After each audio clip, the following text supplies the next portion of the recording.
This morning, the Supreme Court has delivered a monumental victory for the Constitution, the separation of powers, and the rule of law in striking down the excessive use of nationwide injunctions to interfere with the normal functioning of the executive branch.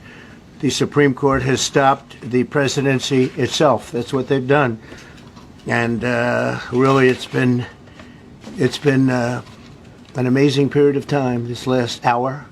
There are people elated all over the country. I've seen such happiness and spirit. Sometimes you don't see that, but this case is very important. I was elected on a historic mandate, but in recent months we've seen a handful of radical left judges effectively try to overrule the rightful powers of the president to stop the American people from getting the policies that they voted for in record numbers.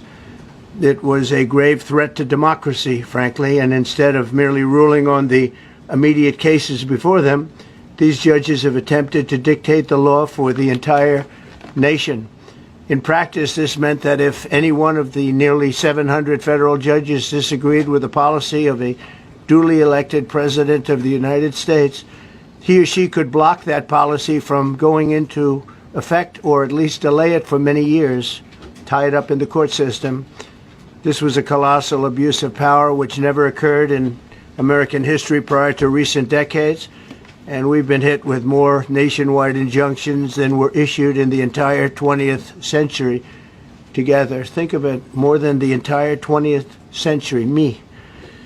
I'm grateful to the Supreme Court for stepping in and solving this very, very big and complex problem, and they've made it very simple.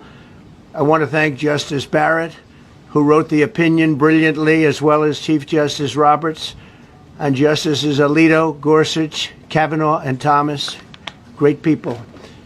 Thanks for this decision, and thanks to this decision, we can now promptly file to proceed with numerous policies that have been wrongly enjoined on a nationwide basis. And some of the cases we're talking about would be ending birthright citizenship, which now comes to the fore. That was meant for the babies of slaves. It wasn't meant for people trying to scam the system and come into the country on a vacation. This was, in fact, it was the same date, the exact same date, the end of the Civil War. It was meant for the babies of slaves, and it's so clean and so obvious. But this lets us go there and finally win that case, because hundreds of thousands of people are pouring into our country under birthright citizenship, and it wasn't meant for that reason. It was meant for the babies of slaves. So thanks to this decision, we can now promptly file to proceed with these numerous policies and those that have been wrongly enjoined on a nationwide basis, including birthright citizenship, ending sanctuary city funding, suspending refugee resettlement, freezing unnecessary funding, stopping federal taxpayers from paying for transgender surgeries, and numerous other priorities of the American people.